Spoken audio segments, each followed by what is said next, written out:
ચાલો, જય શ્રી કૃષ્ણ. કેમ છો વિદ્યાર્થી મિત્રો?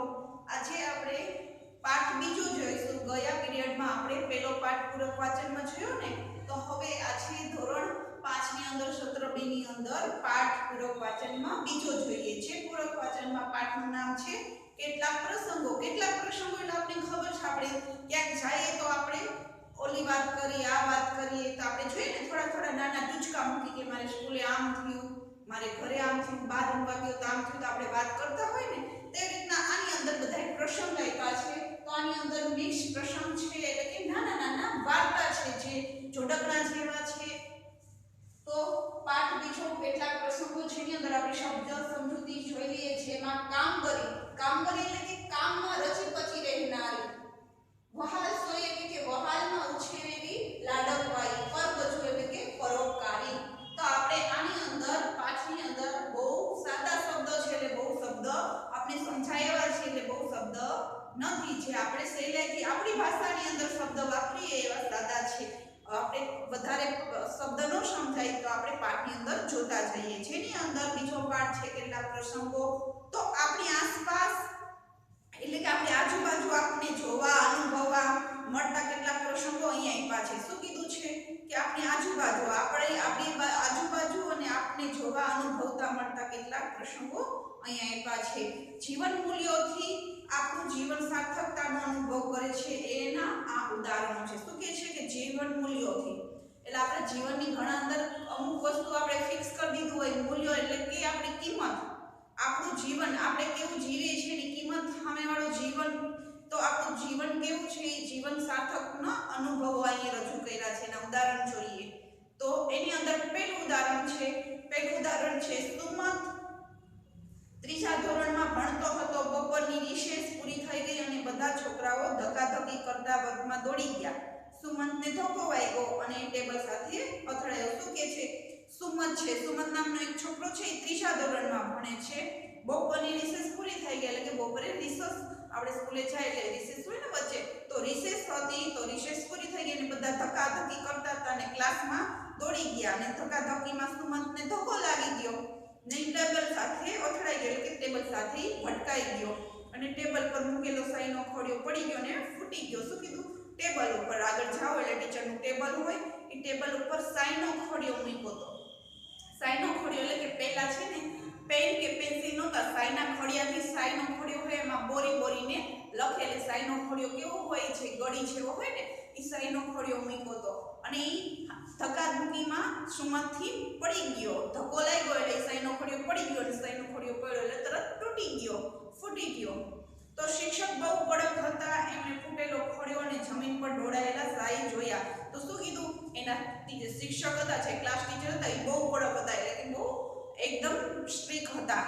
એમને ફૂટેલો ખોડિયો જોયો, એટલે કે જે ફૂટેલો સાઈનો ખોડિયો જોયો અને જમીન પર ઢોળાયેલી સાઈ જોઈ, એટલે સાઈ તો ઢોળાઈ ગઈ, એટલે એ તો હાથમાં ન આવે, પાણીની જેમ રેલાઈ જાય. તો સાઈ ઢોળાયેલી જોઈને તો એકદમ ગુસ્સે થઈને તોફાની રામુ તરફ જોયું. તો ક્લાસની અંદર તો ટીચરને ખબર હોય કોણ વધારે તોફાન કરે છે, તો એ તો રામુ તરફ એકદમ ગુસ્સે થઈને તોફાની રામુ તરફ જોયું અને આ કોનું કામ છે એમ બોલ્યા. શિક્ષક કે આ કોનું કામ છે કે સાઈનો ખોડિયો નીચે દોડી નાખ્યો અને ફોડી નાખ્યો. તો વર્ગ આખો શાંત થઈ ગયો. ટીચર ખાલી એમ પૂછ્યું આ કોનું કામ છે, તો આખો વર્ગ એટલે આખો ક્લાસ શાંત થઈ ગયો. ન કોઈ બોલે કે ન કોઈ ચાલે. સુમંત ધીરેથી ઊભો થયો અને બોલ્યો, સાહેબ, મારાથી એ ખોડિયો ફૂટી ગયો છે, હું ગુનેગાર છું. શું કીધું સુમંતે? ધીરેથી કીધું. સર, સુમંત ઊભો થયો અને બોલ્યો કે સર, મારાથી ખોડિયો ફૂટી ગયો, હું તમારો ગુનેગાર છું, એટલે કે હું તમારો ગુનેગાર, મારાથી ફૂટ્યું એટલે મારી ભૂલ છે. તો શિક્ષક સાચા બોલા નીડર છોકરા તરફ જોઈ રહ્યા. તો શિક્ષક શું કીધું કે સાચા બોલા અને નીડર છોકરા તરફ જોઈ રહ્યા. તો આપણે આ પહેલાની અંદર શું તમને જાણવા મળ્યું કે આ પહેલો કિસ્સો છે, આ પહેલા કિસ્સાની અંદર તમને જાણવા મળ્યું કે આ પહેલો પ્રસંગ છે. તો પહેલા પ્રસંગની અંદર તમે જોજો છોકરો કેવો છે? નીડર. તો આ પહેલા પ્રસંગની અંદર આપણે જાણવા મળ્યું કે આપણે હંમેશા નીડર અને સાચું બોલવું જોઈએ. કેવું બોલવું જોઈએ? સાચું બોલવું જોઈએ. હંમેશા નીડરથી સાચું બોલવું જોઈએ, ડર્યા વિના. નીડર એટલે કે ડર્યા વિના. તો આ છોકરો સાચા બોલો નીડર છોકરો હતો. તો સરને કહ્યું કે હંમેશા સાચું બોલી ગયો ગમે જ ને, ખોટું બોલે તો કોઈને ગમે નહીં. તો આપણે હંમેશા આ પહેલા પ્રશ્નમાં શું શીખ્યા કે હંમેશા ડર્યા વિના, નિડર એટલે કે ડર્યા વિના આપણે હંમેશા સાચું બોલવું જોઈએ. તો આ પહેલો પ્રશ્ન સમજાઈ ગયો ને. હવે આપણે બીજો પ્રશ્ન જોઈએ. તો બીજો પ્રશ્ન છે એની અંદર પંકજ બજારમાં શાક લેવા ગયો. તો એક છોકરો છે, નામનું છે પંકજ, છે બજારમાં શાક લેવા જાય છે. દૂધી 20 રૂપિયા કિલોગ્રામ હતી, તેને અડધી કિલો દૂધી લીધી અને શાકવાળાને 20 રૂપિયા આપ્યા. શું કે છે? દૂધી 20 રૂપિયાની કિલો હતો. તો 20 રૂપિયાની કિલો એક દૂધી, સોરી, 1 કિલોના કેટલા હતા? 20 રૂપિયા. તેને અડધો કિલો જોતી હતી દૂધી. તો અડધો કિલો દૂધી એને લીધી અને શાકવાળાને કેટલા આપ્યા? 20. કારણ કે કિલોનો ભાવ કેટલા હતા? 20 રૂપિયા. એને અડધો જ કિલો દૂધી જોતી હતી. તો કેટલા આપવાના રે? 10. તો શાકવાળા એને 20 આપ્યા. તો શાકવાળાએ બાકી એને પૈસા પાછા આપ્યા, એટલે કે 20 દીધા, તો એમાંથી 10 ની અડધો કિલો થાય એટલે 10 પાછા આવ્યા. તો તે લઈને પંકજે ચાલવા માંડ્યું અને રસ્તે ઊભા રહી એને પૈસા ગણ્યા તો 15 રૂપિયા થયા. શું થયું? પછી દૂધી લીધા પાસેથી આગળ ચાલવા માંડ્યો, રસ્તામાં પૈસા ગણતો હતો. તો એની અંદર તો 15 રૂપિયા નીકળ્યા. ખાલી 10 જ આપવાના હતા. સામેવાળા શાકભાજીવાળા ભાઈને 10 જ આપવાના હતા. આના પાસે, પંકજ પાસે 15 નીકળ્યા. તો શાકવાળાએ ભૂલથી 5 રૂપિયા વધારે આપ્યા હતા. પંકજ તરત પાછો પડ્યો. શું કીધું? એને મનમાં વિચાર્યું કે આ શાકવાળા ભાઈએ તો ભૂલથી 5 રૂપિયા વધારે આપી દીધા છે, એટલે તરત જ પાછો પડ્યો. તેને શાકવાળાને કહ્યું, ભાઈ તમે મને 5 રૂપિયા વધારે આપ્યા છે. એને 5 રૂપિયા શાકવાળા ભાઈને કીધું કે 5 રૂપિયા વધારે આપ્યા છે, આલો 5 રૂપિયા. શું કહે છે કે આલ્યો 5 રૂપિયા. એ શાકવાળા ભાઈને પાછા 5 રૂપિયા આપી દે છે. શાકવાળો એમ કહે છે પંકજને કે એની સામે જ જોઈ લ્યો, કારણ કે કોઈ એવું નથી કે 5 રૂપિયા પાછા દેવા જાય. તો આ પંકજ નામનો છોકરો છે કેવો છે? વ્યવસ્થિત છે ને. તો એને 5 રૂપિયા વધારે આવ્યા, એ વધારે દેવા ગયો અને એ શાકવાળો એની સામે જોઈ રહ્યો અને પંકજને એમ થયું કેવો પ્રામાણિક છોકરો છે. તો આપણે આ બીજા પ્રસંગની અંદર શું શીખા કે પ્રામાણિક. શું શીખા કે હંમેશા આપણે પણ પ્રામાણિક રહેવું જોઈએ. કોઈનું કાંઈ ખોટું કરવું ન જોઈએ. આપણી પાસે વધારે આવી ગયું હોય તો એને દેવું જોઈએ. તો આપણે આ બીજા પોઈન્ટની અંદર પ્રામાણિક શીખા. શું શીખા? પ્રામાણિક. જોયું ને તમે? તો કેવો છે પંકજ? પ્રામાણિક છોકરો છે.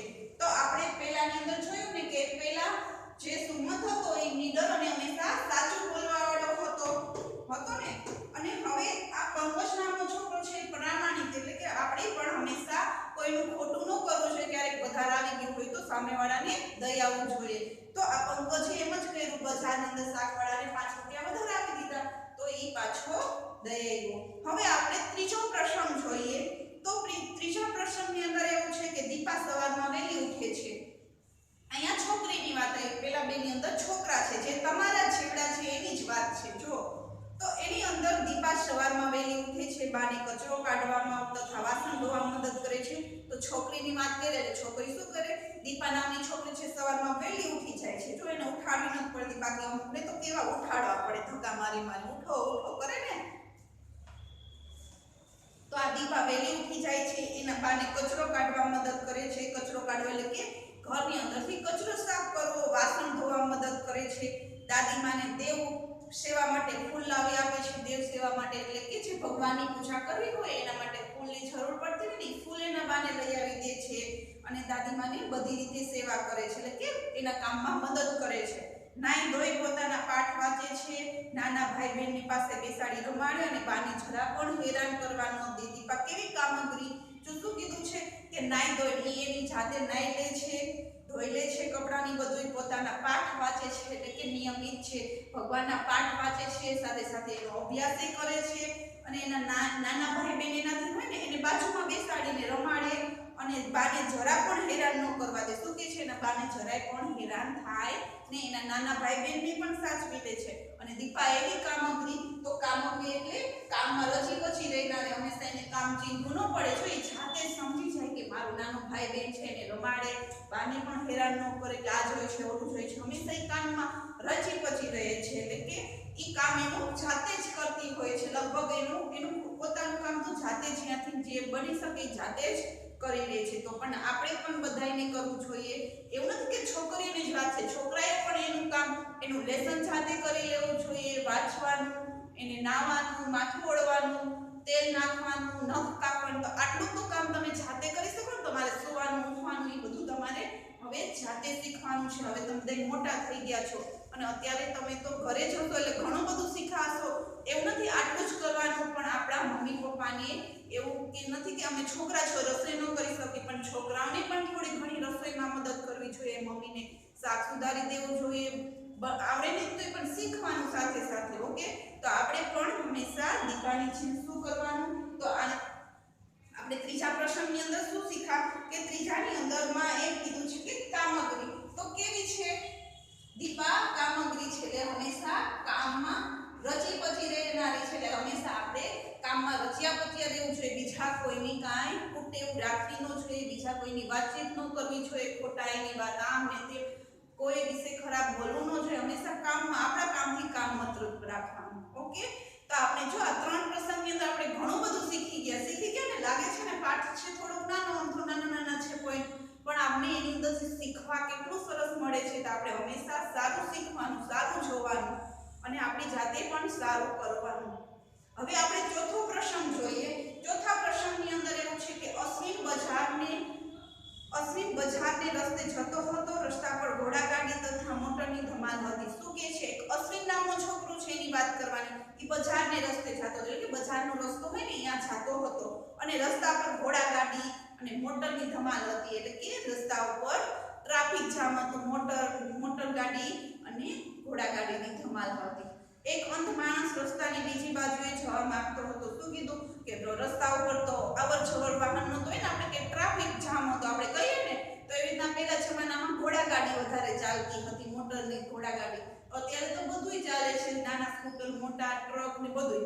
તો એવી રીતના ઘોડાગાડી ને મોટરગાડીની ધમાલ હતી ને એક અંધ માણસ રસ્તાની બીજી બાજુએ જવા માંગતો હતો, પણ ઘોડાગાડી અને મોટરની ધમાલને લીધે જઈ શકતો નહોતો. શું કીધું? એક અંધ માણસ. તો એક આંધળો માણસ હતો, રસ્તાની આ સાઈડથી બીજી બાજુ જવા માંગતો હતો, પણ ઘોડાગાડી ને મોટરગાડીની ધમાલ એટલી હતી કે જઈ શકતો નથી. કારણ કે આંધળા માણસ તું કેવી રીતના જાય? એ ખાલી અવાજ સાંભળીને જાય. એને આંધળો એટલે દેખાય નહીં, એટલે એટલો બધો ઘોડાગાડીનો મોટરનો ધમાલ અવાજ આવતો હતો, એટલે એ જઈ શકતો ન હતો. તો અશ્વિન તેની પાસે ગયો અને તેણે તેનો હાથ પકડ્યો અને ધીરે ધીરે રસ્તાની બીજી બાજુએ મૂકી આવ્યો.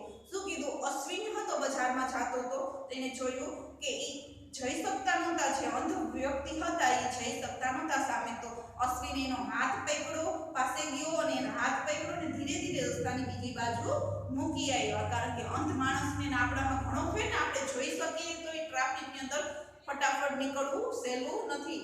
તો આવી રીતના અંધને તો બહુ ટ્રબલ થાય ને, કેવી રીતના જઈ શકે?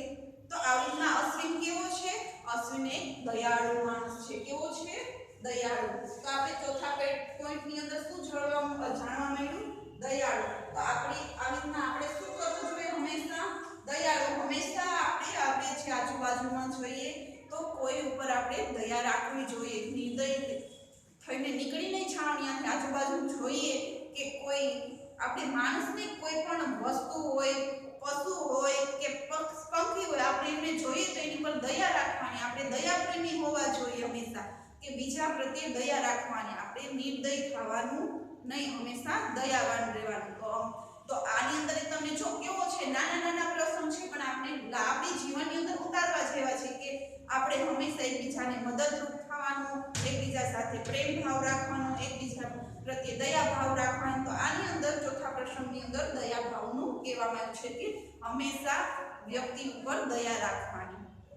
હવે પાંચમો પ્રસંગ છે. તો પાંચમા પ્રસંગમાં એવું છે કે ખુશાલીની બેનપણી પૂજાની વર્ષગાંઠ હતી. જો ખુશાલી બેનપણી એક છોકરી છે એની વાત કહેવામાં આવી છે. આમાં ખુશાલી હતી એની બેનપણી, એટલે કે એની બેનપણી હતી, એની બેનપણીનું નામ શું હતું? પૂજા. એની વર્ષગાંઠ હતી, એટલે કે એનો જન્મદિવસ હતો. એમાં 5-7 બેનપણીઓ ભેગી થઈ હતી. એમાં એ 5-7 છોકરીઓ બેનપણીઓ ભેગી થઈ હતી. પૂજાની બાએ બધી છોકરીઓને 5-5 પેપરમેન્ટ આપી હતી. કેટલી આપી હતી? પૂજાના બાઈએ બધી છોકરીઓ, જે 5-7 છોકરી ભેગી થઈ હતી, બધી છોકરીઓને 5-5 પેપરમેન્ટ આપી હતી.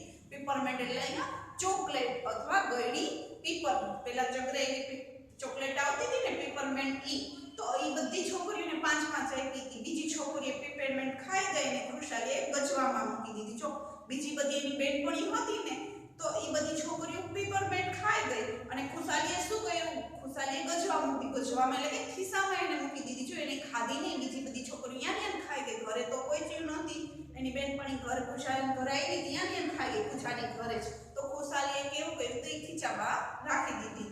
ઘેર જઈ પોતાના બે ભાઈ અને કાકાના દીકરા તથા દીકરીને એક એક પેપરમેન્ટ આપીશ અને ખાધી. શું કીધું એને? શું કીધું? હું ઘેર જઈને એને ઘેર જઈને બે ભાઈ હતા, એક કાકાનો છોકરો હતો અને તથા દીકરીની એક પેપરમેન્ટ એને આપી દીધી બધાને. પછી એને ખાધી. એટલે આવી રીતના ચાર છે એ ચાર એને દઈ દીધી. એક બે એના પોતાના ભાઈ અને એક કાકાના દીકરો અને એક દીકરી છે કે બધાએ એક એક પેપરમેન્ટ ખાધી.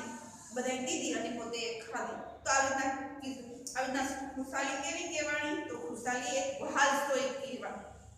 વહાલસોઈ એટલે કે વહાલ જેવી લાડકવાઈ. વહાલસોઈ એટલે કે વહાલમાં ઉછરેલી અને લાડકવાઈ, જેને આપણે વહાલસોઈ કહીએ. એટલે અહીંયા કેવી કીધી છે? તો આની અંદર કેવું આપણે શીખવા મળે છે? વહાલસોઈ હોવું. વહાલસોઈ. તો આપણે એમને કોઈને વહાલસોઈ ન લાગે, એટલે કે એમને કોઈને આપણે લાડકવાયા ન લાગે, વાલા ન લાગે કે કોઈ આપણી પર વહાલ ઉપજાવે, એમને ન ઉપજાવે. આપણે બીજા માટે કંઈક કરવું પડે ત્યારે આપણે બીજા આપણી પર વહાલ ઉપજે, કંઈક કરવું પડે ત્યારે આપણે સામેવાળાના લાડકવાયા બની. આપણા મમ્મી પપ્પાના લાડકવાયા ક્યારે બની? આપણે એને હેરાન ન કરીએ તો એ નકર પછી આપણે શું કરે? ખીજાય.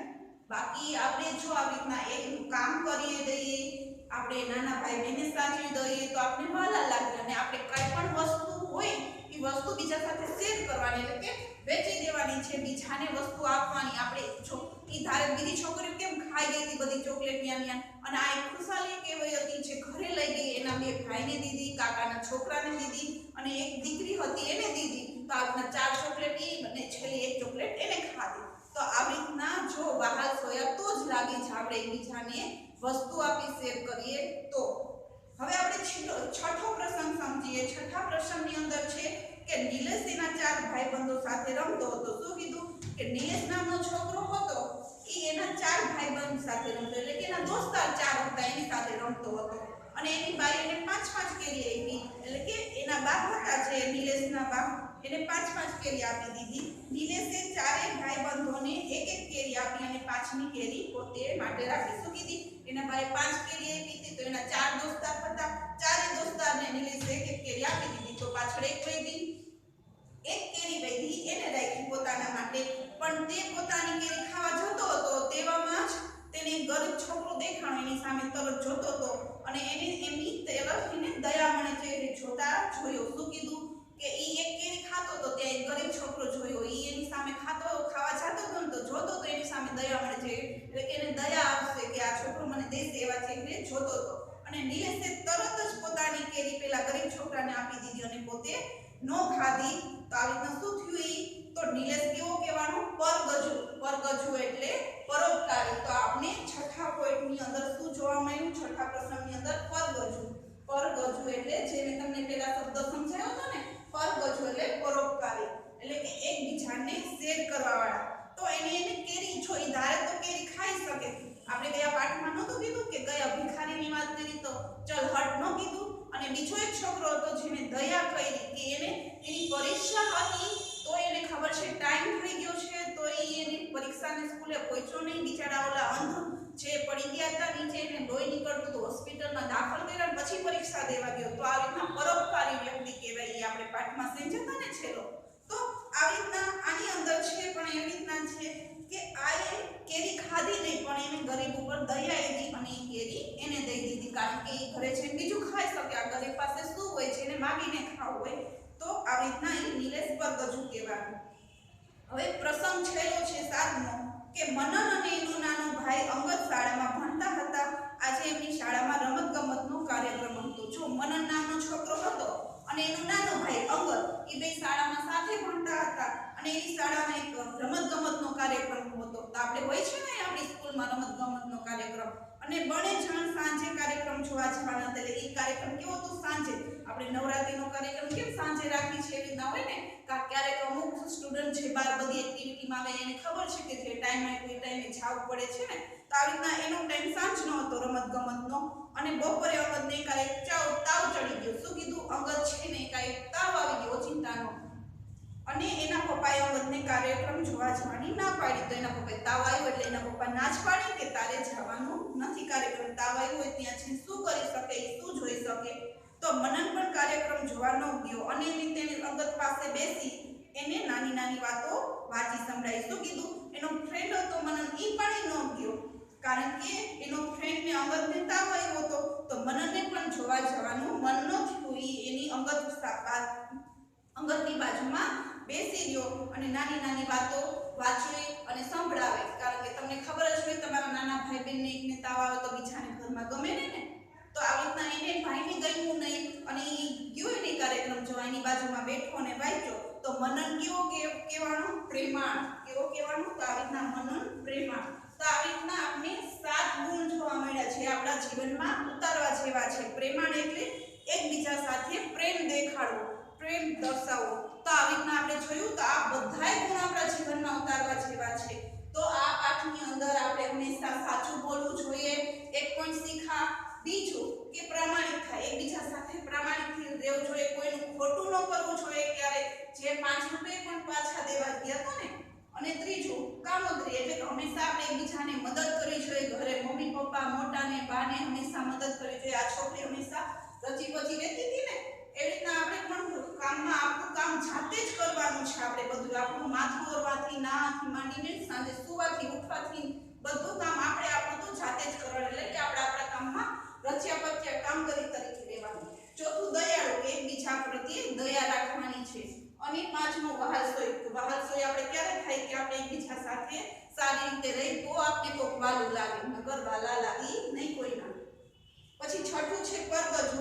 તો પરગજુની અંદર છે આપણે જોયું ને કે એની અંદર 5 કેરી દીધી હતી. તો એક કેરી ખાતો તો ને બીજા ફ્રેન્ડને એને દઈ દીધી. તો આવી રીતના જે ગરીબ છોકરો હતો એને આપી દીધી. સોરી. તો આવી રીતના એને એનું પોતાનું વિચાર્યું નહીં કે મને ભૂખ લાગી છે. ડાયરેક્ટ જેને દયા આવી એક જાતની, તો દયા આવી તો એ કેરી એને દઈ દીધી. કારણ કે ગરીબ પાસે તો હોય નહીં કાંઈ, હું તો ઘરે જઈને ખાઈ લઈશ એવું વિચાર્યું. અને છેલ્લું પ્રેમાળ છે. આપણે એકબીજા એને બે નાના ભાઈને તાવ આવ્યો અને એ ગયો નહીં, ઘરે બેઠા બેઠા એને એકબીજા પ્રત્યે પ્રેમ દેખાડતો. આવી રીતના આ બધાય ગુણ આપણે હોવા જોઈએ અને તમારે પણ જીવનમાં ઉતારવાના છે. તો આ પાઠ બધાને સમજાઈ ગયો હશે.